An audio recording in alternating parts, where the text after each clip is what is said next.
அனைவருக்கும் வணக்கம்.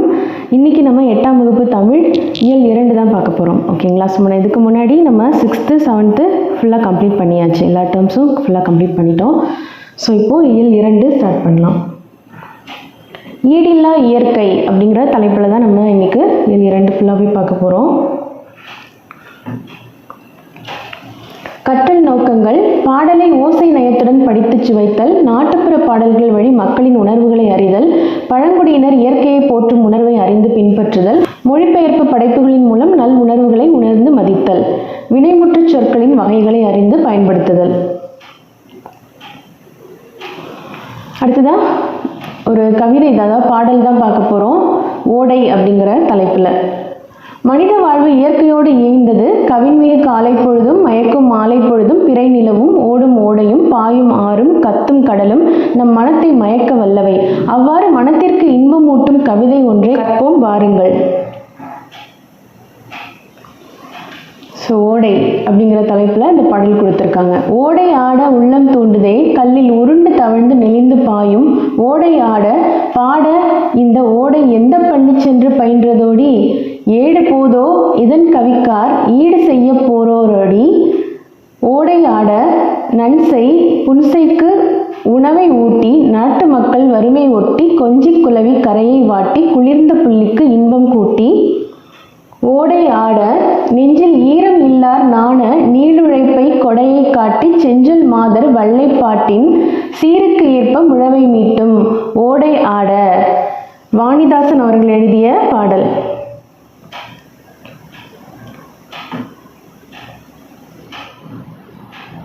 சொல்லும் பொருளும்: தூண்டுதல் அப்படின்னா ஆர்வம் கொள்ளுதல். ஈரம்ங்கிறது இரக்கம். நெஞ்சில் ஈரமே இல்லையா அப்படின்லாம் கேட்பாங்க இல்லையா? ஸோ அது இரக்கம் அப்படிங்கிற பொருள் தான். ஓகேயா? ஸோ இரக்கம் அப்படிங்கிறது. முழவு இசைக்கருவி. நன்செய் நிறைந்த நீர்வளத்தோடு பயிர்கள் விளையும் நிலம். புன்சை குறைந்த நீரால் பயிர்கள் விளையும் நிலம். ஓகேயா? ஸோ நன்செய்னா நிறைந்த நீர்வளத்தோடு பயிர்கள் விளைகிற இடம், புன்சைனா குறைந்த நீரால் பயிர்கள் விளையும் இடம் அப்படின்னு ஞாபகம் வச்சுக்கோங்க. வள்ளைப்பாட்டு அப்படிங்கிறது நெல் குத்தும் போது பாடப்படும் பாடல். பயிலுதல் படித்தல். நாணம் வெட்கம். செஞ்சொல் திருந்திய சொல். பாடலின் பொருள்: நீரோடையில் நீந்தி விளையாட மனம் ஆர்வம் கொள்கிறதே. கற்களில் உருண்டும் தவழ்ந்தும் நெளிந்தும் செல்லும் ஓடையில் நீந்தி விளையாட மனம் ஆர்வம் கொள்கிறதே. சலசல என்று ஒலி எழுப்பியபடி ஓடுவதற்கு இந்த ஓடை எந்த பள்ளியில் படித்ததோ? நூல்களால் வர்ணித்து சொல்ல முடியாத இதன் அழகுக்கு இணையாக யாரால் எழுத முடியும்? நீரோடையில் நீந்தி விளையாட மனம் ஆர்வம் கொள்கிறது. இப்போ நீரோடை ஒன்று தெளிவாக போயிட்டுருக்கு அப்படின்னா அதில் நீந்தி விளையாடணும்னு ஆசைப்படுவோம் இல்லையா? ஸோ அதில் போயிட்டு குளிக்கணும், நீச்சல் அடிக்கணும் அப்படின்லாம் தோணும் இல்லையா? ஸோ அது மாதிரி ஆர்வம் கொள்ளுது அப்படின்னு சொல்கிறாங்க. கற்களில் உருண்டும் தவழ்ந்தும் நெளிந்தும் செல்லும் ஓடையில் நீந்தி விளையாட மனம் ஆர்வம் கொள்கிறது அப்படின்னு சொல்கிறாங்க. சலசல என்று ஒலி எழுப்பியபடி ஓடுவதற்கு, அதாவது சலசலன்னு அந்த ஒலியை எழுப்பி ஓடுறதுக்கு அது எந்த பள்ளியில் படித்தது அப்படின்னு சொல்லிட்டு அவர் ஆச்சரியப்படுறாரு. நூல்களால் வர்ணித்து சொல்ல முடியாத இதன் அழகுக்கு இணையாக யாரால் எழுத முடியும்? ஓகேயா? ஸோ நூல்களால் வர்ணித்தே சொல்ல முடியாத அளவுக்கு அழகு பொருந்தியதாக இந்த ஓடை இருக்குது. அதை வந்துட்டு யாரால், அதுக்கு இணையாக, அந்த அழகுக்கு இணையாக யாரால் எழுத முடியும் அப்படின்னு சொல்லி கேட்குறாரு. நன்சை புன்சை நிலங்களுக்கு நீர்வளம் தந்து பயிர்களை செழிக்க செய்கிறது. அவ்வாறு விளைந்த பயிர்கள் மூலம் உணவு தந்து நாட்டின் வறுமையை போக்குகிறது. கொஞ்சி மகிழும் அலைகளால் கரையை மோதுகிறது. குளிர்ச்சியை தரும் புற்களுக்கு இன்பம் சேர்க்கிறது. நெஞ்சத்தில் இரக்கம் இல்லாதவர் வெட்கப்படுமாறு இடையராது ஓடி தன் உழைப்பை குடையாக தருகிறது. சிறந்த சொற்களை பேசும் பெண்கள் பாடும் வள்ளைப்பாட்டின் சிறப்புக்கேற்ப முழவை முழக்குவது போல ஓலி எழுப்புகிறது அப்படின்னு சொல்றாங்க. ஓகே? நன்சை புன்சை நிலங்களுக்கு நீர்வளம் தந்து, நன்சை நிலமோ புன்சை நிலமோ அதுக்கு நீர்வளம் தந்து அதனுடைய பயிர்களை செழிக்க செய்கிறது அப்படின்னு சொல்றாங்க. ஸோ அவ்வாறு விளைந்த பயிர்கள் மூலம் உணவு தந்து, அந்த பயிர்கள் மூலமாக தானே நமக்கு உணவு கிடைக்குது, நாட்டின் வறுமையும் போகுது. ஸோ எல்லாருடைய பசியையும் தீர்க்குது இல்லையா? ஸோ அது ஒரு கொடை தானே. எந்த ஒரு எதிர்பார்ப்புமே இல்லாமல் மக்களுக்கு அது அந்த செழிப்பை கொடுத்து அந்த வறுமையை போக்குது இல்லையா?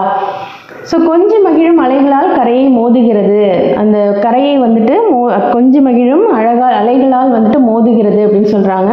குளிர்ச்சியை தரும் புற்களுக்கு இன்பம் சேர்க்கிறது. நெஞ்சத்தில் இரக்கம் இல்லாதவர் வெட்கப்படுமாறு, அதாவது நெஞ்சத்தில் இரக்கமே இல்லாதவர்கள் வெட்கப்படுமாறு அது இடையராது ஓடி உழைத்து அவங்க எல்லாருக்கும் வந்துட்டு கொடை செய்யுது இல்லையா, தன் உழைப்பை கொடையாக தருகிறது இல்லையா, அதுதான் சொல்றாங்க. சிறந்த சொற்களை பேசும் பெண்கள் பாடும் வள்ளைப்பாட்டின் சிறப்புக்கேற்ப முழவை முழக்குவது போல் எழுதி எழுப்புகிறது. அதாவது சிறந்த சொற்களை பேசும் பெண்கள் பாடும் வள்ளைப்பாட்டுடைய சிறப்புக்கேற்ப முழவை முழக்கிறது போல அது வந்துட்டு ஒலி எழுப்புது அப்படின்னு சொல்றாங்க. ஓகே, அடுத்ததான் நூல்வெளி. தமிழகத்தின் வேர்ட்ஸ்வர்த் என்று புகழப்படுபவர் கவிஞர் வாணிதாசன். ஓகே, ஸோ தமிழகத்துடைய வேர்ட்ஸ்வர்த் யாரு அப்படின்னா அவர் வாணிதாசன் தான். அரங்கசாமி என்கிற எத்திராசலு என்பது இவரின் இயற்பெயர். இவர் பாரதிதாசனின் மாணவர். தமிழ், தெலுங்கு, ஆங்கிலம், பிரெஞ்சு ஆகிய மொழிகளில் வல்லவர். கவிஞரேறு, பாவலர் மணி முதலிய சிறப்பு பெயர்களை பெற்றவர். இவருக்கு பிரெஞ்சு அரசு செவாலியர் விருது வழங்கியுள்ளது. தமிழச்சி, கொடிமுல்லை, தொடுவானம், எழிலோவியம், குழந்தை இலக்கியம் என்பன இவரது நூல்களில் சிலவாகும். ஓகேயா, ஸோ இவர் வந்துட்டு தமிழகத்துடைய வேர்ட்ஸ்வர்த். அரங்கசாமி என்கிற எத்திராசலு அப்படிங்கிறது தான் இவருடைய இயற்பெயர். இவர் பாரதிதாசன் அவர்களுடைய மாணவராக இருந்திருக்காரு. தமிழ், தெலுங்கு, ஆங்கிலம், பிரெஞ்சு ஆகிய மொழிகளில் இவர் வல்லவராகவும் இருந்திருக்காரு. இந்த மொழிகள்லாம் தெரிஞ்சவராக இருந்திருக்காரு. அடுத்ததான் கவிஞரேறு, பாவலர் மணி முதலிய சிறப்பு பெயர்களையும் இவர் பெற்றிருக்காரு. அடுத்ததான் இவருக்கு பிரெஞ்சு அரசு செவாலியர் விருது வழங்கியிருக்கு. ஓகேவா, அதெல்லாம் ஞாபகம் வச்சுக்கோங்க. பிரெஞ்சு அரசு செவாலியர் விருது இவருக்கு வாணிதாசன் அவர்களுக்கு வழங்கியிருக்கு. தமிழச்சி, கொடிமுல்லை, தொடுவானம், எழிலோவியம், குழந்தை இலக்கியம் இதெல்லாம் வந்துட்டு இவருடைய நூல்கள். பாடப்பகுதியில் இடம்பெற்றுள்ள ஓடை என்னும் பாடல் இவரது தொடுவானம் என்னும் நூலில் உள்ளது. ஓகே, ஸோ அவர் எழுதின தொடுவானம்ங்கிற நூலில் இடம்பெற்றுள்ள ஓடைங்கிற பாடல் தான் நமக்கு லெசனாக கொடுத்துருக்காங்க.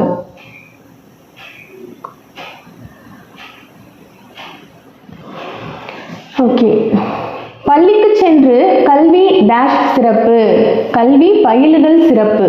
ஓகேயா, செஞ்சல் மாதரின் வள்ளைப்பாட்டிற்கேற்ப முழவை மீட்டுவது ஓடை. ஓகே, ஸோ நம்ம லாஸ்ட்டாக பார்த்தோம் இல்லையா, ஓடை. நன்செய் என்னும் சொல்லை பிரித்து எழுத கிடைப்பது நன்மை பிளஸ் செய். நீளுழைப்பு என்னும் சொல்லை பிரித்து எழுதி கிடைப்பது நீள் பிளஸ் உழைப்பு. சீருக்கு பிளஸ் ஏற்ப என்பதனை சேர்த்து எழுத கிடைக்கும் சொல் சீருக்கேற்ப. சீருக்கேற்ப. ஓடை பிளஸ் ஆட என்பதனை சேர்த்து எழுத கிடைக்கும் சொல் ஓடையாட. ஓடையாட. ஓகேயா, ஓடையாட. ஓடை பிளஸ் ஆட ஓடையாட.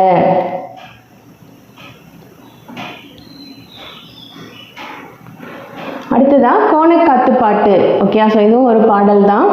இயற்கை மிகவும் அழகானது, அமைதியானது, மக்களுக்கு மகிழ்ச்சி ஊட்டுவது. ஆனால் அது சீற்றம் கொண்டு பொங்கி எழுந்தால் பெரும் அழிவை ஏற்படுத்திவிடும்.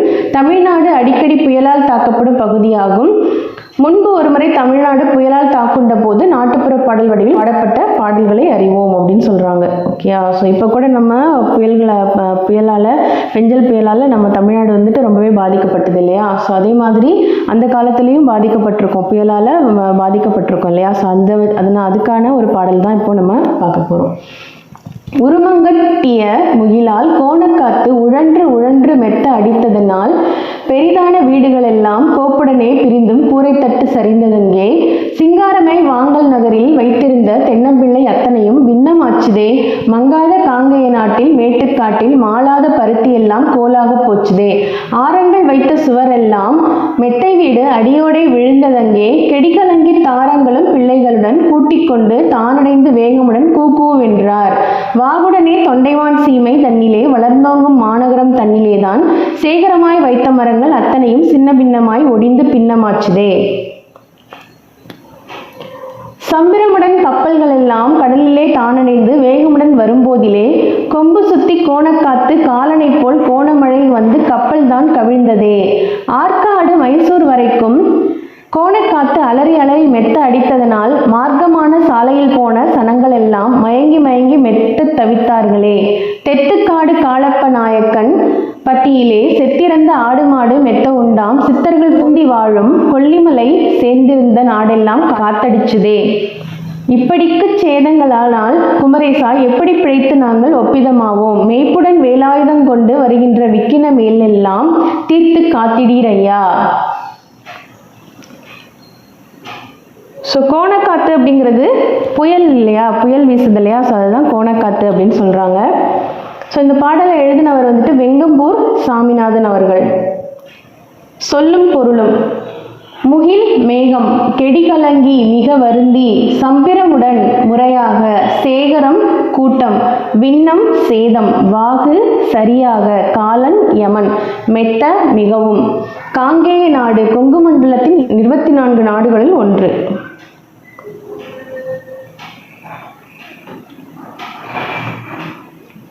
பாடலின் பொருள்: திரண்டு எழுந்த மேகங்களால் உருவான காற்று வேகமாக அடித்ததால் பெரிய வீடுகளின் கூரைகள் எல்லாம் மொத்தமாக பிரிந்து சரிந்தன. வாங்கல் என்னும் ஊரில் அழகாக வைக்கப்பட்ட தென்னம்பிள்ளைகள் எல்லாம் வீணாயின. அழிவில்லாத காங்கேய நாட்டின் மேட்டுப்பகுதியில் வளர்ந்திருந்த பருத்தி செடிகள் எல்லாம் சிதைவடைந்து வெறும் குச்சிகளாக மாறின. ஓகே, ஸோ திரண்டு எழுந்த மேகங்களால் உருவான காற்று வேகமாக அடித்ததுனால பெரிய வீடுகளில் உள்ள கூரைகள் எல்லாமே கூட மொத்தமாக பிரிந்து சரிஞ்சிடுச்சு அப்படின்னு சொல்கிறாங்க. வாங்கல்ங்கிற ஊரில் அழகாக வைக்கப்பட்ட தென்னம்பிள்ளைகள் எல்லாமே வந்துட்டு வீணாக போயிடுச்சு. அழிவில்லாத காங்கேய நாட்டின் மேட்டுப்பகுதியில் வளர்ந்திருந்த பருத்தி செடிகள் எல்லாம் கூட அழிஞ்சிடுச்சு அப்படின்னு சொல்கிறாங்க. அழகிய சுவர்களுடைய மாடி வீடுகள் அடியோடு விழுந்தன. அழகிய சுவர்களுடைய மாடி வீடுகள் கூட அடியோடு விழுந்தது. ஓகேயா, ஸோ ஆடவர்கள் தம் மனைவி பிள்ளைகளுடன் கூ கூ என்று அலறியபடி ஓடினர். தொண்டைமான் நாட்டில் சிறப்பாக வைக்கப்பட்ட மரங்கள் அனைத்தும் சின்னாபின்னமாக ஒடிந்து விழுந்தன.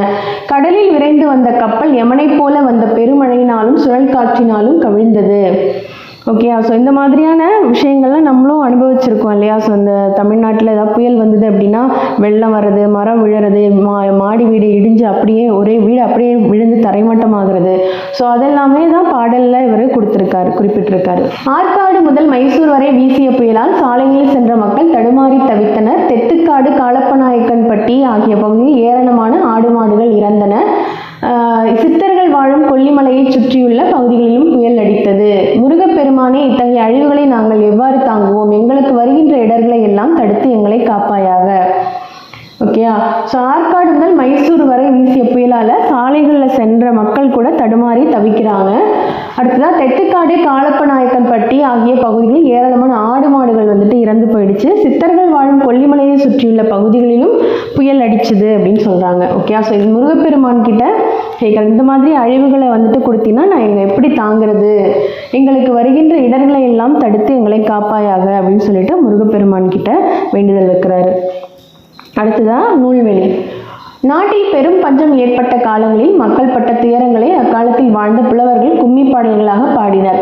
பேச்சு தமிழில் அமைந்த இவை பஞ்ச கும்மிகள் என்று அழைக்கப்பட்டன. புலவர் சே. ராசு தொகுத்த பஞ்ச கும்மிகள் என்னும் நூலில் இடம்பெற்றுள்ள வெங்கம்பூர் சாமிநாதன் இயற்றிய கோணக்காத்து பாட்டு என்னும் காத்து நூலிலிருந்து சில பாடல்கள் இங்கு தரப்பட்டுள்ளன.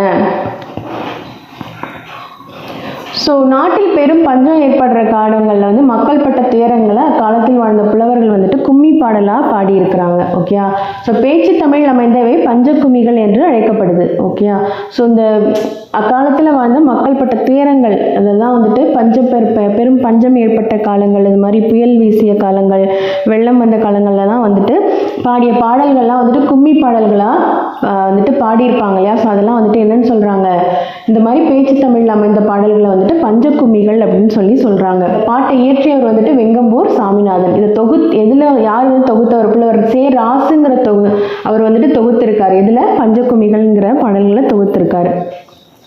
அவர் தொகுத்ததில் இடம்பெற்றுள்ள பாடல் தான் இது. ஓகேயா, புக் பை கொஸ்டின். வானில் கரு டேஷ் தோன்றினால் மழை பொழியும் என்பர். கரு முகில் தோன்றினால். ஓகேயா, அடுத்ததான் முறையான உடற்பயிற்சியும் சரிவிகித உணவும் டேஷையும் ஓட்டிவிடும், காலனையும் ஓட்டிவிடும். விழுந்ததங்கே என்னும் சொல்லை பிரித்து எழுத கிடைப்பது விழுந்தது பிளஸ் அங்கே, விழுந்ததங்கே, விழுந்தது பிளஸ் அங்கே. ஓகேயா, செத்திறந்த என்னும் சொல்லை பிரித்து எழுத கிடைப்பது செத்து பிளஸ் இறந்த, செத்திறந்த.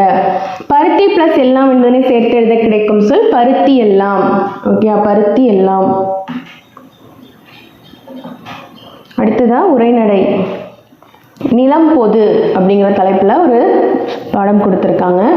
அமெரிக்காவில் பூஜே சவுண்ட் என்னும் இடத்தை சுற்றி வாழ்ந்தவர்கள் ஸ்குவாமிஷ் பழங்குடியினர். அவர்களின் தலைவராக விளங்கியவர் சியாட்டல். அவர் அப்பகுதியில் உள்ள இயற்கை வளங்கள் சிதையாமல் காக்கப்பட வேண்டும் என்பதை வலியுறுத்தி அமெரிக்க குடியரசுத் தலைவருக்கு கடிதம் ஒன்று எழுதினார். அக்கடிதத்தை படித்தறிவோம். மேதகு குடியரசுத் தலைவர் அவர்களுக்கு வணக்கம். இந்த பூமிக்கு அணுக்கமாக உள்ள வானத்தை எப்படி வாங்கவோ விற்கவோ முடியும்? இவ்வாறு செய்ய வேண்டும் என்ற எண்ணமே வேடிக்கையாக தோன்றுகிறது. காற்றின் தூய்மையும் நீரின் உயர்வும் யாருக்கும் சொந்தமானவை அல்ல. அப்படி இருக்கையில் நீங்கள் அவற்றை எவ்வாறு விலை கொடுத்து வாங்க முடியும்? இந்த பூமியின் ஒவ்வொரு துகளும் எம் மக்களுக்கு புனிதமானதாகும்.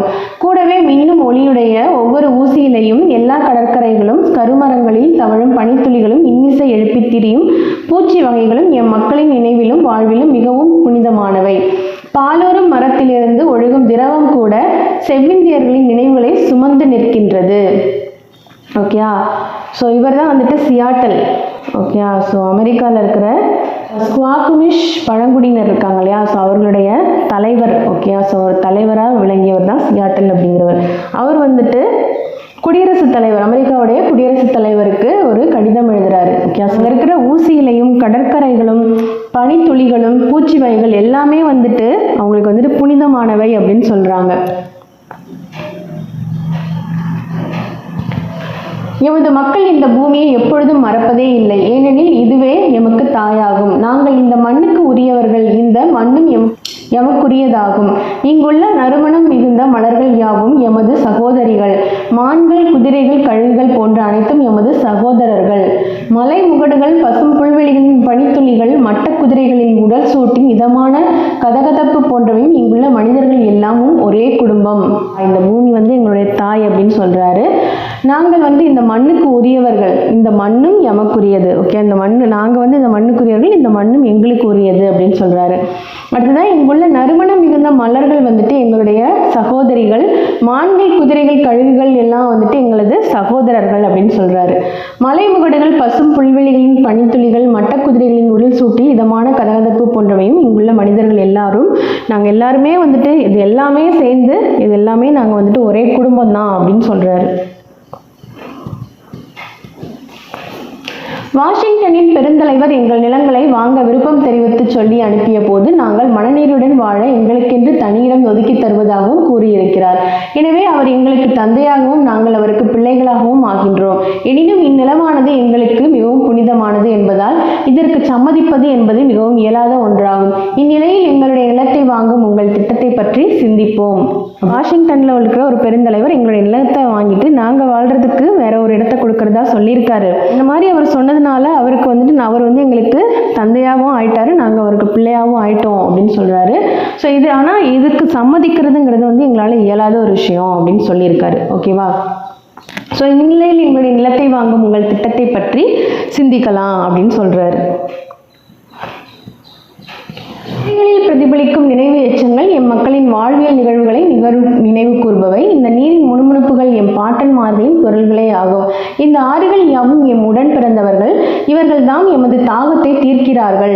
எம் மக்களின் தோணிகளையும் அவர்களே சுமந்து செல்கின்றனர், குழந்தைகளுக்கு உணவளிக்கின்றனர். இங்குள்ள ஓடைகளிலும் ஆறுகளிலும் ஓடும் வனப்புமிகு நீரானது வெறும் தண்ணீர் என்று எமது மூதாதையரின் குருதியாகும். இந்நிலம் புனிதமானது என்பதை நீங்கள் நினைவில் கொள்ளுங்கள், உங்கள் குழந்தைகளுக்கும் இதனை கற்றுக் கொடுங்கள் அப்படின்னு சொல்றாரு. ஓகே,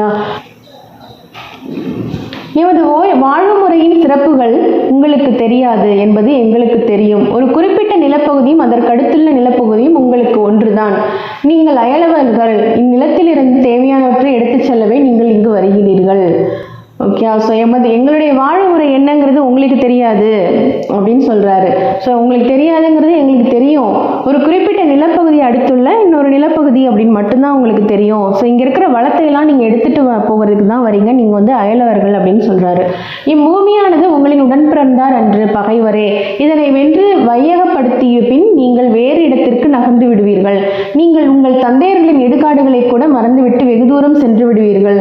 பிறப்புரிமைக்குரிய சொந்த மண்ணையும் கூட நீங்கள் மறந்து விடுவீர்கள். நிலத்தை வாங்குவதும் விற்பதும் உங்களுக்கு ஆடுகள் அல்லது மணிகள் விற்பது போன்றவே. உங்களுடைய கோர பசியானது இப்பூமியை கொன்றழித்து பாழாக்கி அதனை பாலைவனம் ஆக்கிவிடும். ஆனால் நாங்கள் பூமியை தாயாகவும் வானத்தை தந்தையாகவும் கருதக்கூடியவர்கள். ஓகே, ஸோ இந்த பூமி வந்துட்டு உங்களின் உடன் பிறந்தவர்கள் கிடையாது. இது வந்துட்டு நீங்கள் பகைவர்னு நினைக்கிறீங்க. இதனை வென்று அதில் உள்ள அந்த எல்லாத்தையும் எடுத்ததுக்கு அப்புறமா நீங்கள் இங்கேருந்து போயிடுவீங்க அப்படின்னு சொல்கிறாரு.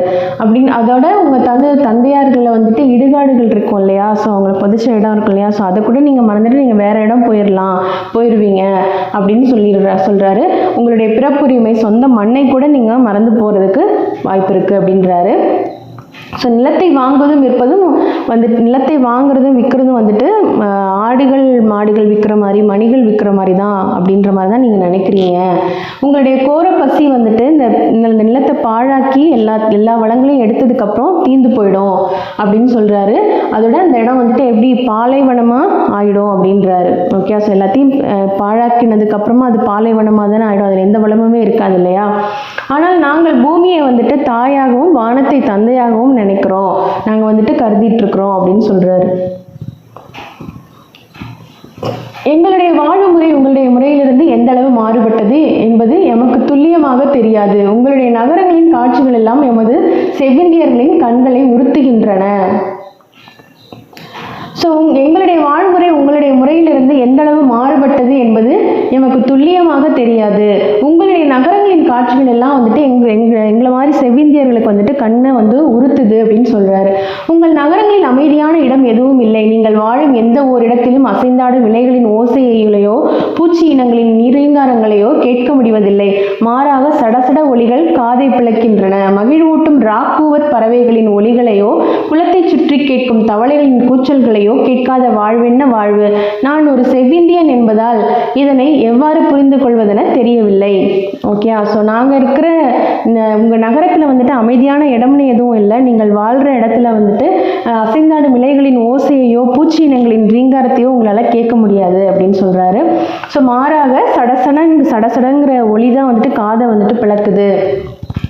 எம் மக்கள் யாவரும் அமைதியான குளத்தின் முகத்தை முகந்து வரும் தென்றலின் இன்னோசையையும் நடுப்பகலில் பெய்யும் மழையால் எழும் மண் வாசனையும் தேவதாரு மரத்திலிருந்து பறக்கும் இலைகளின் மனத்தையும் நுகர்வதை விரும்புவார்கள்.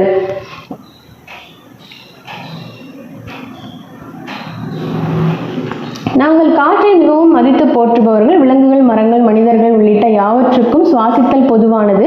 பொதுவான ஒரு காற்றையே இவையாவும் சுவாசிக்கின்றன. நீங்கள் சுவாசிக்கும் காற்றை பற்றி சிந்தித்ததில்லை. இந்த காற்றானது அனைத்து உயிர்களையும் காக்கிறது. இவ்வுணர்வுகளை சுமந்து நிற்கும் காற்றின் இன்றியமையாமையை நாங்கள் நிலத்தை விற்றுவிட நேர்ந்த பின்னரும் நீங்கள் மறக்கவே கூடாது. ஓகே, ஸோ நாங்கள் காற்றை வந்துட்டு மிகவும் மதித்து போற்றுகிறவர்கள் அப்படின்னு சொல்றாரு. விலங்குகள், மரங்கள், மனிதர்கள் உள்ளிட்ட யாவற்றுக்கும் வந்துட்டு சுவாசித்தல் பொதுவானது தான். அந்த பொதுவான காற்றையே இவை யாவும் சுவாசிக்கின்றன. நீங்கள் சுவாசிக்கும் காற்றை பற்றி, நீங்கள் வந்துட்டு சுவாசிக்கிற காற்றை பற்றி நீங்கள் சிந்தித்தது கிடையாது. இந்த காற்றானது அனைத்து உயிர்களையும் வந்துட்டு காக்கிறது அப்படின்னு சொல்றாரு. ஸோ இவ்வுணர்வுகளை சுமந்து நிற்கும் காற்றின் இன்றியமையாமையை நாங்கள் நிலத்தை விற்றுவிட நேர்ந்த பின்னரும் நீங்கள் மறக்கக்கூடாது. இந்த காற்றுடைய இன்றியமையாமையை வந்துட்டு நாங்கள் நிலத்தை விற்க நேர்ந்தாலும் கூட நீங்கள் வந்துட்டு அதை மறந்துடக்கூடாது அப்படின்னு சொல்றாரு. எங்கள் கால்களை தாங்கி நிற்கும் இந்த நிலமானது எம்முடைய பாட்டன்மார்கள் எறிந்த சாம்பலால் ஆனதாகும். இந்நிலமே எங்கள் தாயாகும். எமது உறவு முறையாரின் வளமான வாழ்வால் ஆனதே இந்நிலமாகும். இதனை நாங்கள் எங்கள் குழந்தைகளுக்கு சொல்லிக் கொடுப்பது போல் உங்கள் குழந்தைகளுக்கும் நீங்கள் சொல்லிக் கொடுங்கள். அப்போதுதான் அவர்கள் இந்நிலத்தை மதிப்பார்கள் அப்படின்னு சொல்றாரு. ஓகே, ஸோ நாங்கள் வந்துட்டு இந்த நிலத்தை தாயாக மதிக்கிறோம். எங்கள் பாட்டன்மார்களுடைய சாம்பலால் ஆனது தான் இந்த நிலம். ஸோ நாங்கள் இதை வந்துட்டு தாயாக மதிக்கிறோம் அப்படின்னு சொல்கிறாரு.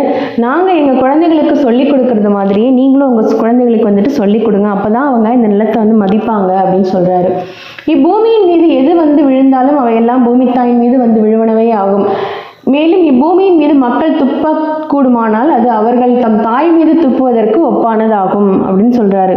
ஸோ இந்த பூமியில அவர்கள் வந்துட்டு துப்புறாங்க, எச்சு துப்புறாங்க அப்படின்னா அது அவர்கள் தாய் மீது அவர்கள் துப்புவதற்கு சமம் தான் அப்படின்னு சொல்றாரு. இந்நிலமானது கடவுளும் மதிக்கக்கூடிய ஒன்றாகும். ஆகவே இதற்கு கெடுதல் செய்வதென்பது அதனை படைத்த கடவுளை அவமதிக்கும் செயலாகிவிடும். நீங்கள் மற்ற பழங்குடியினரை காட்டிலும் முன்கூட்டியே நிலத்தை விட்டு செல்லக்கூடும். நீங்கள் படுத்துறங்கிய இடத்தை நீங்களே அசுத்தப்படுத்தினால் ஒரு நாள் இரவு நீங்கள் உங்கள் குப்பைகளுக்குள்ளேயே மூச்சு முட்டி இறந்து போகக்கூடும். இப்பகுதியில் உள்ள எருமைகள் கொல்லப்படுவதையும் எங்கு பார்த்தாலும் மக்கள் நடமாட்டம் அதிகரிப்பதையும் தொன்மையான மலைகளை மறைத்து தொலைபேசி கம்பிகள் வெளியே வருவதையும் எங்களால் ஏற்றுக்கொள்ள முடியவில்லை. இங்கிருந்த புதற்காடுகள் எங்கே சென்றன? மலைக்கழிவுகள் எங்கே சென்றன? விரைவாக ஓடக்கூடிய மட்ட குதிரைகளையும் வேட்டையாடி அழித்து கொண்டிருக்கிறீர்கள். இப்படித்தான் வாழ வேண்டும் என்ற வாழ்க்கை முடிவுக்கு வந்துவிட்டது. நாங்கள் எங்கள் நிலத்தை விற்பதாக இருந்தால் எங்கள் நிலத்தை நாங்கள் நேசிப்பது போலவே நீங்களும் நேசியுங்கள். நாங்கள் எப்படி காப்பாற்றி வைத்திருந்தோமோ அப்படியே காப்பாற்றுங்கள். முழுமையான விருப்பத்தோடு உங்கள் குழந்தைகளுக்காக இந்நிலத்தை போற்றி காப்பாற்றுங்கள். நிலத்தை நேசியுங்கள். இயற்கை நம் எல்லோரையும் நேசிப்பது போல அப்படின்னு சொல்லி முடிக்கிறார். இயற்கை அந்த அவர் வாழ்ந்த இடத்த வந்துட்டு எந்த அளவுக்கு நேசித்து அவர் வந்துட்டு எழுதியிருக்காருன்னு பாருங்கள். அந்த லெட்டர் ஃபுல்லாகவே சொல்லியிருக்காரு. ஓகேயா? ஸோ நாங்கள் நேசிக்கிறது மாதிரியே நீங்களும் இந்த நிலத்தை நேசிங்க, உங்கள் குழந்தைகளுக்கும் சொல்லி கொடுங்க அப்படின்னு சொல்கிறாரு. ஓகேயா? நூல்வெளி. இக்கட்டுரை பக்தவச்சல பாரதி எழுதிய தமிழக பழங்குடிகள் என்னும் நூலிலிருந்து எடுத்து தரப்பட்டுள்ளது. ஓகே, ஸோ பக்தவச்சல பாரதிங்கிறவர் எழுதின தமிழக பழங்குடிகளிலிருந்து எடுத்து கொடுத்துருக்காங்க. ஓகே,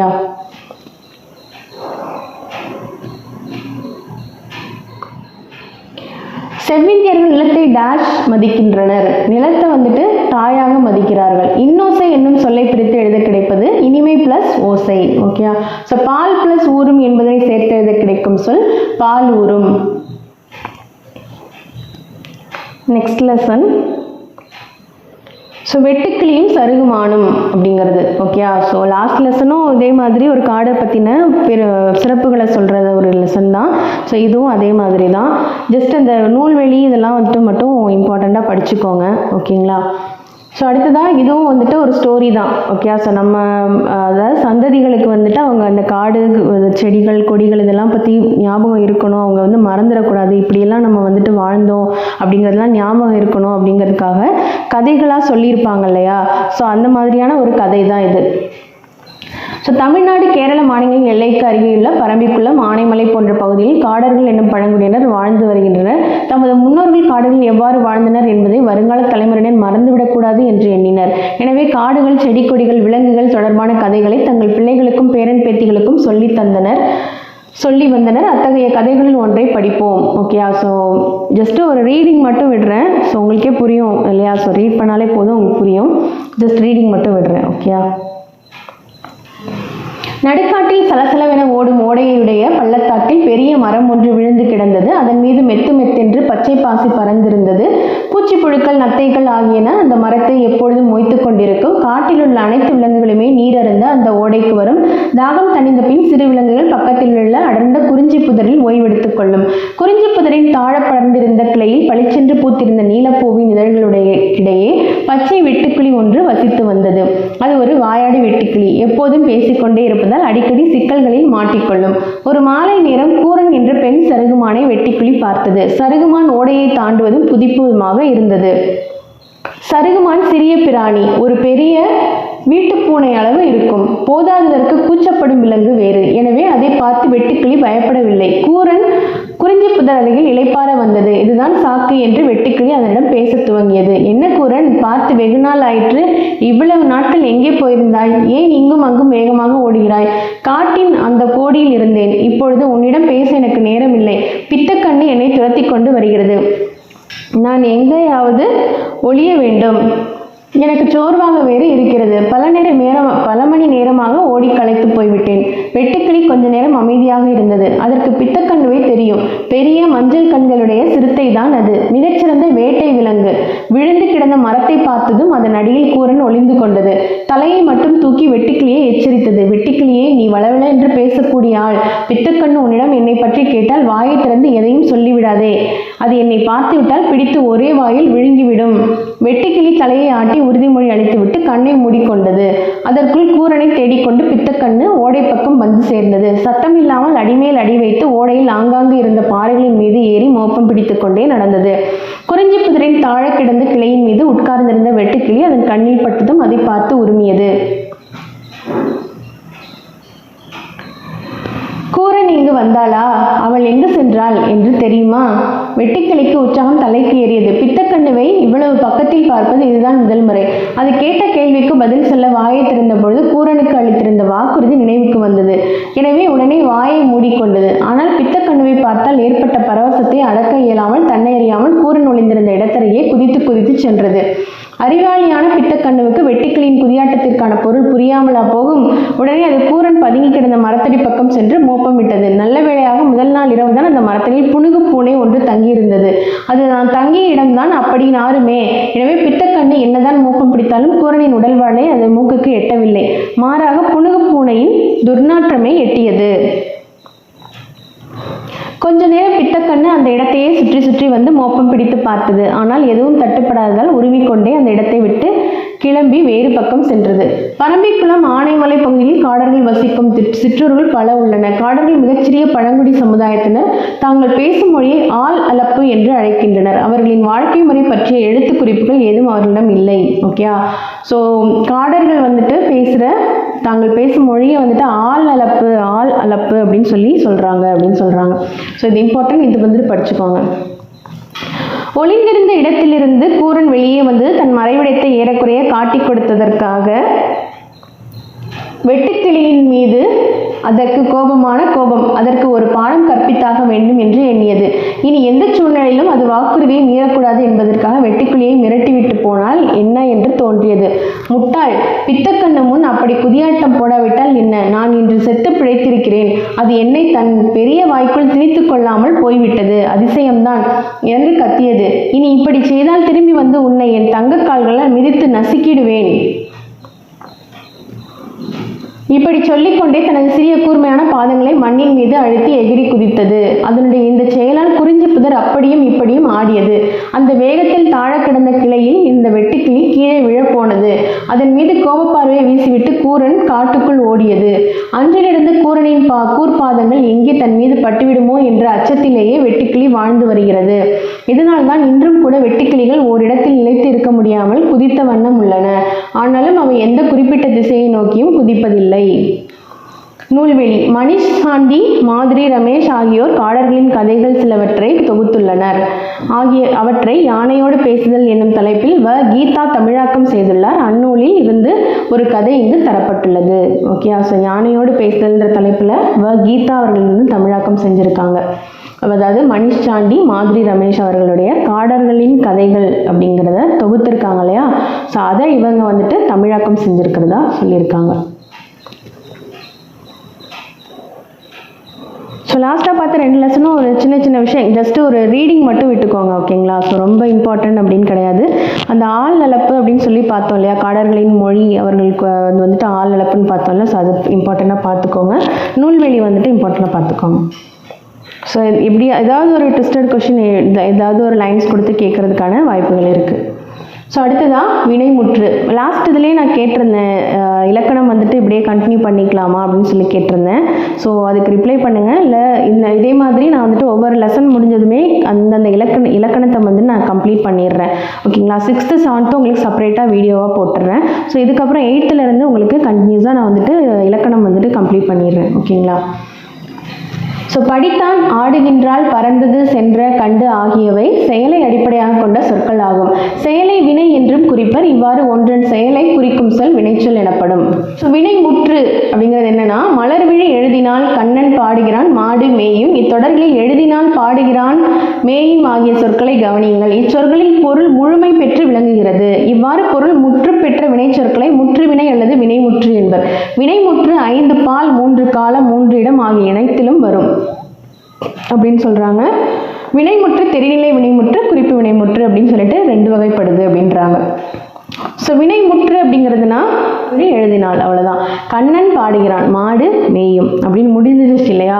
ஸோ இவ்வாறு பொருள் முற்று பெற்ற வினை சொற்களை தான் வந்துட்டு முற்று வினை அல்லது வினைமுற்று அப்படின்னு சொல்லுவோம் இல்லையா? ஸோ அது வந்துட்டு 5 பால் 3 காலம் 3 இடம் எல்லாத்துலேயுமே அது வரும் அப்படின்னு சொல்றாங்க. இந்த வினைமுற்று தெரிநிலை வினைமுற்று, குறிப்பு வினைமுற்றுன்னு 2 இருக்கு. ஸோ ஃபர்ஸ்ட் தெரிநிலை வினைமுற்றுனா என்னன்னு பார்க்கலாம். ஸோ ஒரு செயல் நடைபெறுவதற்கு செய்பவர், கருவி, நிலம், செயல், காலம், செய்பொருள் ஆகிய 6 முதன்மையானவை ஆகும். இவை 6 வெளிப்படுமாறு அமைவது தெரிநிலை வினைமுற்று அப்படிங்கிறாங்க. ஓகே, ஸோ ஒரு செயல் வந்துட்டு என்ன அப்படிங்கிறது, அதாவது ஒரு செயல் நடைபெறுவதற்கு செய்பவர், கருவி, நிலம், செயல், காலம், செய்பொருள் எல்லாமே வந்துட்டு என்ன அப்படிங்கிறது நம்ம தெரிகிற மாதிரி வெளிப்படுது இல்லையா? அதுதான் வந்துட்டு தெரிநிலை வினைமுற்று. ஓகே, ஸோ அந்த ஒரு செயல் ஒரு வாக்கியத்தை படித்த உடனே எல்லாமே நமக்கு புரிஞ்சு போயிடும். ஸோ மாணவி கட்டுரை எழுதினாள். ஓகே, ஸோ செய்பவர் யாரு? மாணவி. கருவி தாளும் எழுதுகோளும். நிலம் பள்ளி. கண்டிப்பாக கட்டுரை எழுதுறது மாணவின்னு குறிப்பிட்டாலே அது வந்துட்டு பள்ளியில் தான் எழுதியிருப்பாங்க. அடுத்ததாக காலம் வந்துட்டு எழுதினாள் அப்படிங்கிறதுனால இறந்த காலம். செய்பொருள் கட்டுரை. அவங்களுடைய என்ன செயலாக குறிப்பிட்டிருக்கிறாங்க? கட்டுரை எழுதுதல் தான் சொல்லியிருக்காங்க. செய்பொருள் கட்டுரை, செயல் எழுதுதல். ஓகே, ஸோ இந்த 6மே வந்துட்டு தெரிஞ்சது அப்படின்னா தான் அது தெரிநிலை வினைமுற்று. மாணவி கட்டுரை எழுதினாள்ங்கிறதுல இது எல்லாமே வந்துட்டு பொருள்பட விளங்குது இல்லையா? ஸோ அதனால இது தெரிநிலை வினைமுற்று. அடுத்ததா குறிப்பு வினைமுற்று. பொருள், இடம், காலம், சினை, குணம், தொழில் ஆகியவற்றில் ஒன்றனை அடிப்படையாக கொண்டு காலத்தை வெளிப்படையாக காட்டாது செய்பவரை மட்டும் வெளிப்படையாக காட்டும் வினைமுற்று குறிப்பு வினைமுற்று எனப்படும். ஓகேயா? ஸோ பொருள், இடம், காலம், சினை, குணம், தொழில் ஆகியவற்றில் ஒன்றனை மட்டும் அடிப்படையாக கொண்டு காலத்தை வந்து வெளிப்படையாக காட்டாமல் இருக்கு இல்லையா? ஸோ அதுதான் வந்துட்டு குறிப்பு வினைமுற்று அப்படின்னு சொல்கிறாங்க. ஸோ அவன் பொன்னன், அவர் தென்னாட்டார், அவன் ஆதிரையான் அப்படின்ற மாதிரி அவன் கண்ணன் அப்படின்லாம் சொல்கிறாங்க இல்லையா? ஸோ அவன் பொன்னன் அப்படிங்கிறது அதில் வந்து எந்த ஒரு காலத்தையும் வந்து குறிப்பிடலை இல்லையா? ஸோ அந்த மாதிரி காலத்தை வெளிப்படையாக காட்டாதது எல்லாமே வந்துட்டு குறிப்பு வினைமுற்று அப்படின்னு சொல்கிறாங்க. குறிப்பு, அதாவது இவனுடைய பெயர், ஒருத்தருடைய பெயரை சொல்லி அவன் வந்துட்டு யார் அப்படின்னு சொல்கிறது, அதுதான் வந்துட்டு காலத்தை வெளிப்படையாக காட்டாத ஒரு வினைமுற்று. ஸோ அதனால் அது குறிப்பு வினைமுற்று அப்படின்னு சொல்கிறாங்க. ஓகே. ஸோ தெரிநிலை குறிப்பு வினைமுற்றுகள் அவள் அன்றி ஏவல் வினைமுற்று, வியங்கோல் வினைமுற்று என பிற வகை வினைமுற்றுகளும் தமிழில் இருக்கு அப்படின்றாங்க. ஸோ இந்த தெரிநிலை குறிப்பு இல்லாமல் ஏவல் வினைமுற்று, வியங்கோல் வினைமுற்று அப்படிங்கிறதும் தமிழில் இருக்கு அப்படின்னு சொல்றாங்க. ஸோ அது என்னன்னு பார்க்கலாம். அடுத்ததான் ஏவல் வினைமுற்று. பாடம், படி, கடைக்கு போ இத்தொடர்கள் ஒரு செயலை செய்யுமாறு கட்டளையிடுகின்றன. இவ்வாறு தன் முன் உள்ள ஒருவரை ஒரு செயலை செய்யுமாறு ஏவும் வினைமுற்று ஏவல் வினைமுற்று எனப்படும். ஏவல் வினைமுற்று ஒருமை, பன்மை ஆகிய இருவகைகளிலும் வரும் அப்படின்றாங்க. ஸோ ஒரு செயலை செய்கிற மாதிரி ஏவுறது. ஓகே. ஸோ ஒரு ஆர்டர் பண்ணுற மாதிரி அப்படின்னு வச்சுக்கலாம். பாடம், படி, கடைக்கு போ அப்படின்னு சொல்லி ஒரு செயலை செய்கிறதுக்காக சொல்கிற ஒரு சென்டென்ஸ் அப்படின்னு வச்சுக்கோங்க. ஸோ எழுதுங்கிறது ஒருமை, எழுதுமின் அப்படிங்கிறது பன்மை. ஓகேயா? ஸோ பன்மை ஏவல் வினைமுற்றில் எழுதுங்கள் என வருவது இக்கால வழக்கு. எழுதுமின் அப்படிங்கிறது பன்மை அப்படின்னு சொல்கிறாங்க. ஆனால் இப்போ நம்ம அந்த எழுதுமின் அப்படிங்கிறத யூஸ் பண்ணுறது இல்லை. எதில் எப்படி யூஸ் பண்ணுறோம்? எழுதுங்கள். ஓகே, அப்படி தான் யூஸ் பண்ணுறோம். ஸோ எழுதுங்கிறது ஒருமை, எழுதுங்கள் அப்படிங்கிறது தான் பன்மை இக்கால வழக்கில். அக்கால வழக்கு எழுதுமின் அப்படிங்கிறது. ஸோ ஒரு செயலை செய்யுமாறு ஏவும் வினைமுற்று தான் ஏவல் வினைமுற்று. ஓகே. அடுத்ததான் வியங்கோல் வினைமுற்று. வாழ்த்துதல், வைதல், விதித்தல், வேண்டல் ஆகிய பொருள்களில் வரும் வினைமுற்று வியங்கோல் வினைமுற்று எனப்படும். இவ்வினைமுற்று இரு திணைகளையும் உயர்திணை, அஃறிணை 5 பால்களையும் ஆண்பால், பெண்பால், பலர்பால், ஒன்றன் பால், பலவின் பால் ஆகிய அடுத்தது 3 இடங்களை தன்மை, முன்னிலை, படர்க்கை காட்டும். இதன் விகுதிகள் க, இய, இயர், அல் என வரும் அப்படின்னு சொல்றாங்க. ஓகே. ஸோ வியங்கோல் வினைமுற்று அப்படிங்கிறது என்னன்னா வாழ்க, ஒழிக, வாழியர், வாரல் அப்படின்னு சொல்லிட்டு வாழ்த்துறது, வையிறது, திட்டுறது, வைதல்னா திட்டுறது, விதித்தல், வேண்டல் அப்படிங்கிற பொருள்ல வரும் வினைமுற்று எல்லாமே வந்துட்டு வியங்கோல் வினைமுற்று அப்படின்னு சொல்றாங்க. வாழ்க, ஒழிக, அப்புறம் வாழியர், வாரல் அப்படின்னு வேண்டுதல் வைக்கிறதும் கூட வியங்கோல் வினைமுற்று தான் அப்படின்றாங்க. ஸோ தெளிவாக பார்க்கலாம். ஸோ இதோட டிஃப்ரென்ஸ் கொடுத்துருக்காங்க. ஏவல் வினைமுற்றுனா என்ன, வியங்கோல் வினைமுற்றுனா என்ன அப்படின்னு சொல்லிட்டு. ஏவல் வினைமுற்றுங்கிறது முன்னிலையில் வரும். ஓகே. ஸோ அதே வந்துட்டு வியங்கோல் வினைமுற்று இருதிணை, ஐம்பால், மூவிடங்களுக்கும் பொதுவாய் வரும் அப்படின்றாங்க. ஓகே. ஸோ பார்த்தோம் இல்லையா, முன்னிலை, தன்மை, படற்கரை பார்த்தோம் இல்லையா? ஸோ அது மாதிரி ஏவல் வினைமுற்றுங்கிறது ஒரு இன்னொருத்தரை பார்த்து, அதாவது first person, second person, third person அப்படின்னு சொல்லி நம்ம பார்த்துருப்போம் இல்லையா இங்கிலீஷ் கிராமரில். அதில் வந்துட்டு தன்மைங்கிறது ஃபர்ஸ்ட் பர்சன். ஓகே. தனக்குத்தானே ஏவிக்க முடியாது இல்லையா? ஸோ ஆனால் அதனால தான் ஏவல் வினைமுற்றுங்கிறது செகண்ட் பர்சன், முன்னிலையில் தான் வரும். அடுத்தவங்களை பார்த்து சொல்லுவோம், அது செகண்ட் பர்சன். ஓகே. ஸோ அது வந்துட்டு முன்னிலையில் வரும். ஸோ அதே வந்துட்டு தேர்ட் பர்சன் அப்படின்னு வரும்பொழுது ஏவல் வினைமுற்று வராது. ஓகே. ஸோ அதனால முன்னிலையில் தான் வரும் அப்படின்றாங்க. அடுத்ததான் வியங்கோல் வினைமுற்று இருந்திணை, ஐம்பால், மூவிடங்களுக்கும் பொதுவாய், இது எல்லாத்துக்குமே வந்துட்டு பொதுவாய் வந்துட்டு வரும் அப்படின்றாங்க. அடுத்ததான் ஒருமை, பன்மை வேறுபாடு உண்டு. இதில் ஒருமை பண்பை வேறுபாடு கிடையாது. வாழ்க, வாழிய அப்படின்னு சொல்லும் பொழுது அதில் ஒருமை பன்மை வேறுபாடு கிடையாது இல்லையா? அடுத்ததான் கட்டளை பொருளை மட்டும் உணர்த்தும். கட்டளை பொருளை மட்டும்தான் வந்துட்டு இது உணர்த்தும். ஏவல், அதாவது படி, போ, ஓடு அப்படின்னு சொல்றது கட்டளை மட்டும்தானே உணர்த்தும். ஓகே. அதுவே வந்துட்டு வியங்கோல் வினைமுற்று வாழ்த்துதல், வைதல், விதித்தல், வேண்டல் ஆகிய பொருள்களை உணர்த்தும். இந்த 4 பொருள்களையுமே வந்துட்டு இது உணர்த்தும். அதே மாதிரி விகுதி பெற்றும் பெறாமலும் வரும், விகுதி பெற்றே வரும். விகுதிங்கிறது என்னன்னா லாஸ்ட்டாக கொடுத்துருக்காங்க பாருங்க. இதன் விகுதிகள் க, இய, இயர், அல் என வரும். ஸோ இதில் வந்துட்டு விகுதி பெற்றும் பெறாமலும் வரும் ஏவல் வினைமுற்றில். ஆனால் இதில் வந்துட்டு விகுதி பெற்று தான் வரும் அப்படின்னு சொல்றாங்க. ஓகே. ஸோ அடுத்ததான் விதித்தல், பொருளில் வரும் வியங்கோள் வினைமுற்று தன்மை இடத்தில் வராது. விதித்தல் அப்படிங்கிறது வந்துட்டு இப்போ ஒரு கட்டணம் விதித்தல், இந்த அதாவது இப்போ பொதுவாக வந்துட்டு விதிப்பாங்க இல்லையா, ஒரு கட்டணம்ங்கிறது ஒருத்தருக்கு மட்டும் இருக்காது, ஸோ எல்லாருக்குமே இருக்கும்ல. ஸோ அதனால வந்துட்டு அது ஃபர்ஸ்ட் பர்சனுக்கு வராது. ஓகே, ஸோ அது வந்துட்டு எல்லாருக்கும் ஃபர்ஸ்ட் பர்சன் தவிர எல்லாருக்குமே பொதுவானது தான். அதனால விதித்தல் வந்துட்டு தன்மைங்கிற இடத்துல வராது. ஸோ விதித்தல் பொருளில் வரும் வியங்கோள் வினைமுற்று தன்மை இடத்தில் வராது அப்படின்னு ஞாபகம் வச்சுக்கோங்க. இயர் அல் ஆகிய 2 விகுதிகள் தற்கால வழக்கில் இல்லை, செய்யுள் வழக்கில் மட்டுமே உள்ளன. ஓகே, ஸோ இயர் அல் அப்படிங்கிற 2 விகுதிகளும் வந்துட்டு இந்த கால வழக்கத்தில் இல்லை. அது வந்துட்டு எதில் இருக்குது? செய்யுள் வழக்கில் மட்டும்தான் இருக்குது அப்படின்னு சொல்கிறாங்க. ஓகே, அடுத்ததா மாடு வயலில் புல்லை மேய்ந்தது. இத்தொடரில் உள்ள வினைமுற்று எது? எதை வச்சு வினைமுற்று பெற்று விட்டதுன்னு நம்ம சொல்ல முடியும்? மேய்ந்தது அப்படிங்கிறத வச்சு தான். பின்வருவனவற்றில் இறந்த கால வினைமுற்று எது அப்படின்னு பாருங்க. படித்தான், நடக்கிறான், உண்பான், ஓடாது.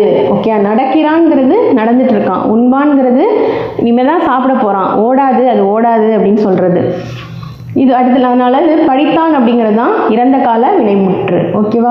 பின்வருவனவற்றில் ஏவல் வினைமுற்று சொல் எது அப்படின்னு கேட்குறாங்க. செல்க, ஓடு, வாழ்க, வாழிய. செல்க, வாழ்க, வாழியங்கிறதெல்லாம் வந்துட்டு என்னது? வியங்கோள் வினைமுற்றுல வரும். ஏவல் வினைமுற்றுங்கிறது ஓடு, ஏவல் அதாவது ஓடு அப்படின்னு சொல்றது ஏவல் வினைமுற்று. ஓகே,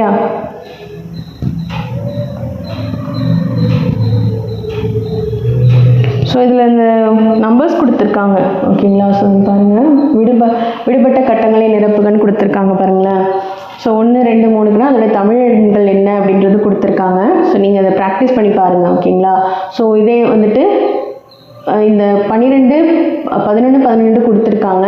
ஸோ அடுத்ததான் 13லேருந்து நீங்கள் எழுதி பாருங்கள். ஓகேங்களா? ஸோ அது அப்போ வந்துட்டு உங்களுக்கு ப்ராக்டிஸ் ஆகும். ஸோ 1 அப்படிங்கிறது 3ங்கிறது இந்தங்க. ஸோ அது 2ஐயும் சேர்த்தா தான் 13. ஸோ அது மாதிரி ஃபில் பண்ணிவிட்டு அடுத்ததான் இங்கேயும் வந்துட்டு கொடுத்துருக்காங்க. ஸோ எதையுமே வந்துட்டு ப்ராக்டிஸ் பண்ணி பாருங்கள். ஓகே, 2 அப்படின்னா என்ன வரும்? இங்கே ஊன்னு வரும் இல்லையா? ஸோ அது மாதிரி இங்கே போட்டுட்டு ஸோ அதே மாதிரியே எல்லாத்தையுமே வந்துட்டு எழுதி பாருங்கள், உங்களுக்கு ப்ராக்டிஸ் ஆகும்.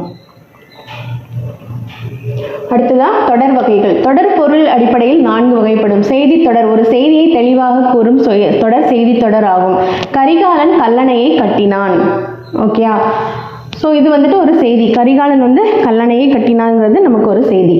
வினாத்தொடர் ஒருவரிடம் ஒன்றை வினவுவதாக அமையும் தொடர் வினாத்தொடர். சிலப்பதிகாரத்தை இயற்றியவர் யார் அப்படின்னு சொல்லி கேள்வி எழுப்பும் பொழுது அது வந்துட்டு வினாத்தொடர். விழைவு தொடர் ஏவல், வேண்டுதல், வாழ்த்துதல், வைதல் ஆகிய பொருள்களில் வரும்படி தொடர் விழைவு தொடர் ஆகும். ஓகே, ஸோ இதெல்லாமே வந்துட்டு என்னது? விழைவு தொடர். இளமையில் கல், உன் திருக்குறளை நூலை தருக, வேண்டுதல், உன்னோட திருக்குறள் நூலை கூட நான் படிச்சுட்டு தரேன்றது வேண்டி கேட்கறது. உழவு தொழில் வாழ்க, வாழ்த்துதல். கல்லாமை ஒழிக, வைதல். ஓகே, கல்லாமை வந்துட்டு ஒழியணும் அப்படின்றது வைதல், திட்டுறது. ஓகேயா? ஸோ இதெல்லாம் தாண்டி அடுத்ததா உணர்ச்சி தொடர். உவகை, அழுகை, அவலம், அச்சம், வியப்பு முதலான உணர்ச்சிகளை உணர்த்தும் தொடர் உணர்ச்சி தொடர் எனப்படும். அடடா, என் தங்கை பரிசு பெற்றாள், அது உவகை, சந்தோஷத்துல சொல்றது. புலி வருகிறது, அச்சம், பயத்துல சொல்லுவோம். அடுத்து பழந்தமிழ் இலக்கியங்கள் பல அழிந்து விட்டனவே அப்படின்னு சொல்லிட்டு ஒரு விஷயம் அழிந்துடுச்சு அப்படின்னு சொல்லும்போது அவலம், அது வந்துட்டு ஒரு வருத்தப்பட்டு சொல்றது. அடுத்ததான் மலையின் உயரம் தான் என்ன, வியப்பு. மலையோட உயரம் தான் என்ன, எவ்வளோ பெருசா இருக்கு, எவ்வளோ ஹைட்ல இருக்கு மலை அப்படின்னு சொல்றோம் இல்லையா? ஸோ அது வந்துட்டு வியப்பு.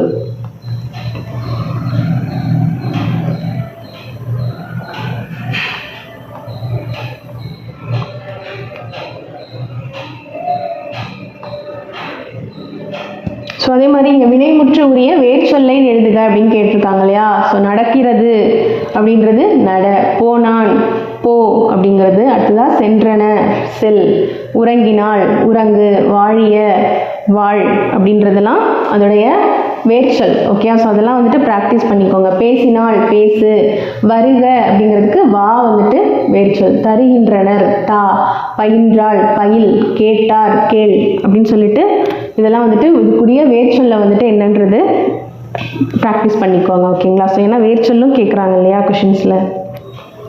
அடுத்ததா கலைச்சொல் அறிவோம். பழங்குடியினர் ட்ரைப்ஸ், சமவெளி பிளெயின், பள்ளத்தாக்கு வேலி, புதர் திக்கெட், மலைமுகடு ரிட்ஜ், வெட்டுக்கிளி லோக்கஸ்ட், சிறுத்தை லியோபார்ட், மொட்டு பட்.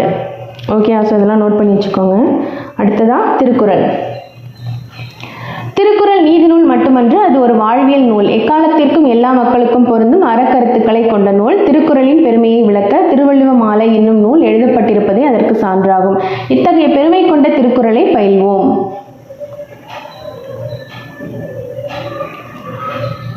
நடுவு நிலைமை. தக்கார் தகவலர் என்பது அவரவர் எச்சத்தால் காணப்படும்.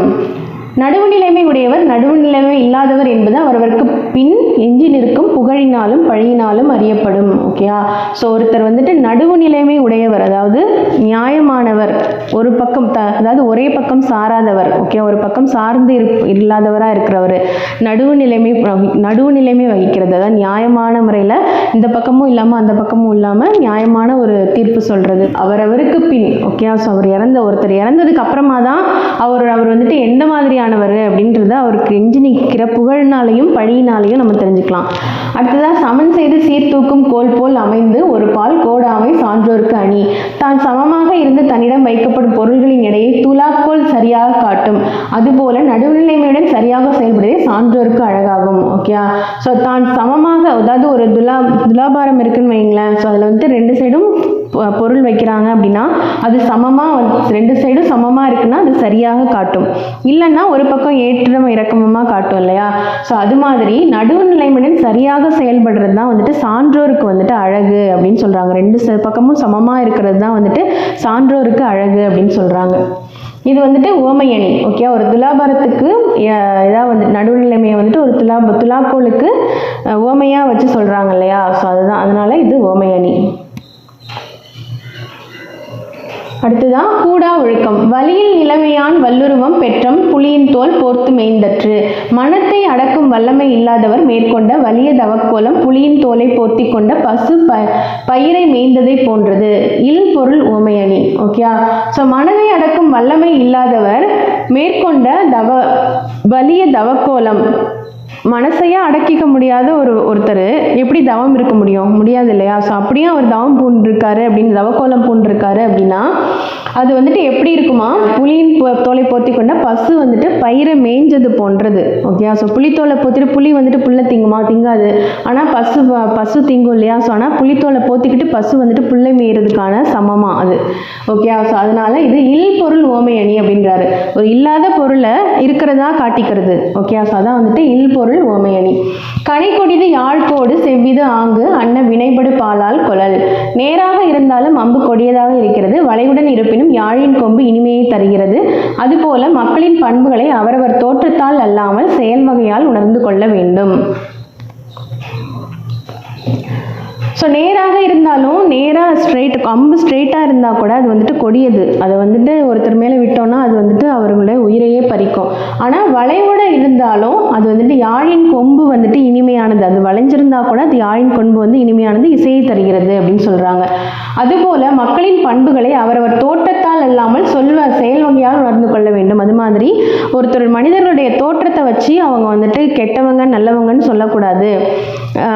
அவங்களுடைய செயல்களை வச்சு தான் வந்துட்டு நம்ம வந்து உணர்ந்து கொள்ளணும் அப்படின்னு சொல்றாங்க. அடுத்ததா கல்லாமை. உலர் என்னும் மாத்திரையர் அல்லால் பயவா கலர் அணையர் கல்லாதவர். கல்லாதவர் பயனில்லாத கலர் நிலம் போன்றவர். அவர் உயிரோடு இருக்கிறார் என்பதை தவிர அவரால் வேறு எந்த பயனும் இல்லை. அதாவது கல்லாதவர்கள் வந்துட்டு, கல்வி கற்றுக்காதவங்க வந்து கலர் நிலம் போன்றவர்கள். கலர் நிலம்னா என்னது? எதுக்குமே பிரயோஜனம் இல்லாத ஒரு நில வகை. அதாவது அதில் எதுவுமே வந்துட்டு எந்த போட்டாலும் விளையாது. ஸோ அந்த மாதிரி கல்வி கற்றுக்காதவங்க வந்து கலர் நிலத்துக்கு சமமானவங்க அப்படின்றாங்க. ஸோ அவர்கள் உயிரோடு இருக்கிறாங்க அப்படிங்கிறத தவிர வேற அவங்களால எந்த பயனுமே கிடையாது. கலர் நிலம் இருக்கும், அதனால எந்த ஒரு பிரயோஜனமும் கிடையாது இல்லையா. ஸோ அதில் ஒரு விதை போட்டால் அதால் ஒரு செடியை கொடுக்க முடியுமா, ஒரு மரத்தை கொடுக்க முடியுமா? முடியாது இல்லையா. ஸோ அது மாதிரி கலர் நிலம் போன்றவர்கள் தான் கல்லாதவர் அப்படின்னு சொல்றாரு. விலங்குடு மக்கள் அணையர் இளங்குநூல் காற்றாரோடு ஏனையவர். கற்றவருக்கும் கல்லாதவருக்கும் இடையே உள்ள வேறுபாடானது மக்களுக்கும் விலங்குகளுக்கும் இடையே உள்ள வேறுபாட்டிற்கு இணையானது. ஸோ கற்றவர்களுக்கும் கல்லாதவர்களுக்கும் இடையேயான வேறுபாடுங்கிறது மக்களுக்கும் விலங்குக்கும் உள்ள வேறுபாடு தான் அப்படின்னு சொல்றாரு. அடுத்ததா குற்றம் கடிதல். வருமுன்னர் காவாதான் வாழ்க்கை எரிமுன்னர் வைத்தூறு போல கெடும். பழி வருமின்னே சிந்தித்து தம்மை காத்து கொள்ளாதவருடைய வாழ்க்கை நெருப்பின் அருகில் வைக்கப்பட்ட வைக்கோல் போர் போல அழிந்துவிடும். உவமையணி. அதாவது நமக்கு வந்துட்டு ஒரு பழி வர்றதுக்கு முன்னாடியே நம்ம சிந்தித்து அதிலிருந்து தற்காத்து கொள்ளணும், நம்மளை வந்துட்டு காப்பாற்றிக்கணும் அப்படின்னு சொல்கிறாங்க. ஸோ அது அந்த மாதிரி இது நெருப்பின் அருகில் வைக்கப்பட்ட வைக்கோல் போர் போல அழிந்துவிடும். அது மாதிரி நம்ம வந்துட்டு காப்பாற்றிக்கல அப்படின்னா வைக்கோல் போர் நெருப்பின் பக்கத்தில் வைக்கப்பட்ட வைக்கோல் போர் மாதிரி அது எரிஞ்சு அழிஞ்சு போயிடும் அப்படின்னு சொல்கிறாரு. ஸோ அதனால் எப்படி செயல்படணுமா, பழி வரும் முன்னே, அதாவது இதை செஞ்சோம் அப்படின்னா நமக்கு பழி வரும் அப்படின்னா அதை செய்யாமல் நம்மளை வந்து தற்காத்துக்கணும் அப்படின்னு சொல்கிறாரு. இது வந்துட்டு ஒரு உவமை அணி. அடுத்ததா தன் குற்றம் நீக்கி பிறர் குற்றம் காண்கிற்பின் என் குற்றம் ஆகும் இறைக்கு. தலைவர் முதலில் தன் குற்றத்தை கண்டு நீக்கி அதன் பிறருடைய குற்றத்தை ஆராய்ந்தால் அவருக்கு எந்த பழியும் ஏற்படாது. ஓகேயா? தலைவர்னு ஒருத்தர் இருக்காரு அப்படின்னா அவர் வந்துட்டு எந்த ஒரு குற்றமும் இல்லாமல் இருக்கணும். அப்போதான் அடுத்தவங்களுக்கு வந்துட்டு இந்த மாதிரி பண்ணாத அப்படின்னு அவரால் ஒரு அட்வைஸ் சொல்ல முடியும். அதனால என்ன சொல்கிறாங்க, தலைவர் வந்துட்டு தன் குற்றத்தை நீக்கி அதுக்கப்புறமா பிறருடைய குற்றத்தை வந்துட்டு ஆராய்ச்சி செஞ்சால் அவருக்கு எந்த பழியும் வராது அப்படின்னு சொல்கிறாங்க. இதுவே வந்துட்டு அவர்கிட்ட ஒரு குற்றம் இருக்குது, அது வந்து அவர் சரி பண்ணாமல் இன்னொருத்தருக்கு வந்துட்டு அட்வைஸ் பண்ணுறாரு, நீ இப்படி பண்ணிட்ட அப்படின்னு சொல்லி அவர் வந்துட்டு தண்டனை கொடுக்குறாரு அப்படின்னா அது யாராவது ஏற்றுப்பாங்களா? முதல்ல இவரே சரியில்லை, இவர் வந்துட்டு எனக்கு வந்துட்டு தண்டனை கொடுக்குறாரு அப்படின்ற மாதிரி சொல்லுவாங்க இல்லையா? ஸோ அதனால் அந்த பழி வந்து ஏற்படாது அப்படின்னு சொல்கிறாரு. அடுத்ததா இடனறிதல். தொடங்கற்க எவ்வினையும் எல்லற்க முற்றும் இடங்கண்ட பின் அல்லது. பொருத்தமான இடத்தை அறியாமல் எந்த செயலையும் தொடங்கவும் இகழவும் கூடாது. ஓகே, பொருத்தமான இடம் அப்படின்னு தெரிஞ்சுக்காம எந்த செயலையும் தொடங்கக்கூடாது, இகழவும் கூடாது அப்படின்றாங்க. அதாவது இப்போ ஒரு ஹோட்டலே ஸ்டார்ட் பண்ணுறோம் அப்படின்னு வைங்களேன். ஸோ அந்த ஹோட்டல் வந்துட்டு எந்த இடத்துல ஸ்டார்ட் பண்ணுறோம் அப்படிங்கிறது ரொம்ப முக்கியம் இல்லையா? ஸோ அங்கே நீங்கள் வந்துட்டு எந்த இடம் அது சரியான இடமா இல்லாமல் நீங்கள் ஸ்டார்ட் பண்ணிவிட்டு அப்புறம் நஷ்டமாயிடுச்சு அப்படின்னா நம்ம வந்துட்டு இந்த இடத்துல போய் வச்சேன், இது மாதிரி ஆயிடுச்சு, நஷ்டமாயிடுச்சு அப்படின்னு சொல்லி நம்ம இகழக்கூடாது அப்படின்னு சொல்கிறாங்க. ஸோ அதனால பொருத்தமான இடத்தை அறியாமல் நம்ம எந்த செயலையும் தொடங்கவும் கூடாது, அதுக்கப்புறமா அதனால நஷ்டமாயிடுச்சு அப்படின்னா இதை இகழவும் கூடாது அப்படின்னு சொல்கிறாங்க. அடுத்ததாக கடல் ஓடா கால்வல் நெடுந்தேர் கடல் ஓடும் நாவாயும் ஓடா நிலத்து. வலிமையான சக்கரங்களை கொண்ட பெரிய தேர் கடலில் ஓடாது, கடலில் ஓடும் கப்பல் தரையில் ஓட இயலாது. அவரவர் தமக்குரிய இடங்களிலே சிறப்பாக செயல்பட முடியும். ஓகே, ஸோ வலிமையான சக்கரங்கள் இருக்குது அப்படிங்கிறதுனால பெரிய தேர் வந்துட்டு கடலில் போக முடியுமானா முடியாது. அதே மாதிரி கடலில் ஓடுற கப்பல் வந்து தரையில் ஓடுமா அப்படின்னா ஓடாது. ஸோ அதனால் அவங்கவங்க எங்கே இருக்கணுமோ அங்கே இருந்தால் தான் சிறப்பு அப்படின்னு சொல்கிறாங்க. ஓகே, ஸோ இதை வந்துட்டு பிரிது மொழிதல் அணி அப்படின்னு சொல்கிறாங்க.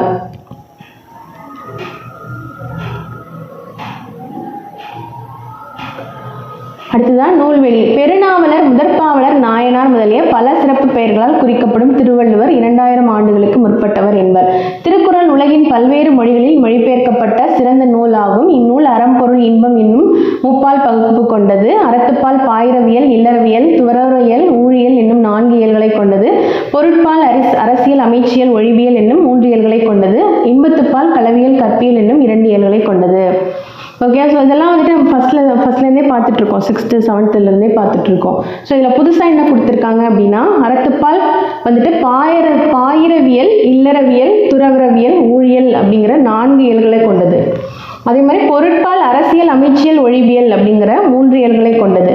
இன்பத்துப்பால்ங்கிறது களவியல், கற்பியல் அப்படிங்கிற 2 இயல்களை கொண்டது அப்படின்னு சொல்கிறாங்க. ஓகே, ஸோ புகழாலும் பழியாலும் அறியப்படுவது என்னன்னு பார்த்தோம், நடுவு நிலைமை. ஓகே, ஸோ ஒருத்தர் இறந்ததுக்கு அப்புறமும் அவங்களுடைய புகழாலும் பழியாலும் வந்துட்டு நம்ம தெரிஞ்சுக்க வேண்டியது அவங்கள பற்றி என்ன தெரிஞ்சுக்கலாம், நடுவு நிலைமை.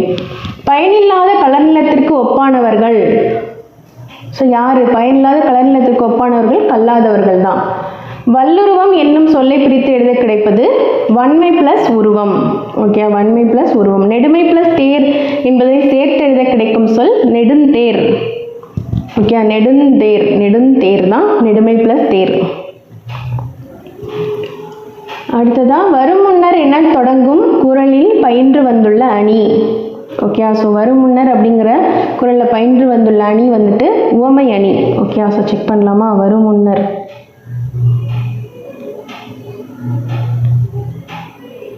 ஸோ இங்கே பார்த்தோம் இல்லையா? ஸோ பழி வரும் முன்னே சிந்தித்து தம்மை காத்துக்கொள்ளாதவருடைய வாழ்க்கை நெருப்பில் அருகில் வைக்கப்பட்ட வைக்கோல் போர் போல அழிந்துவிடும் பார்த்தோம் இல்லையா? ஸோ இது உவமை அணி. ஓகே. ஸோ ஆன்சர் உவமை அணி.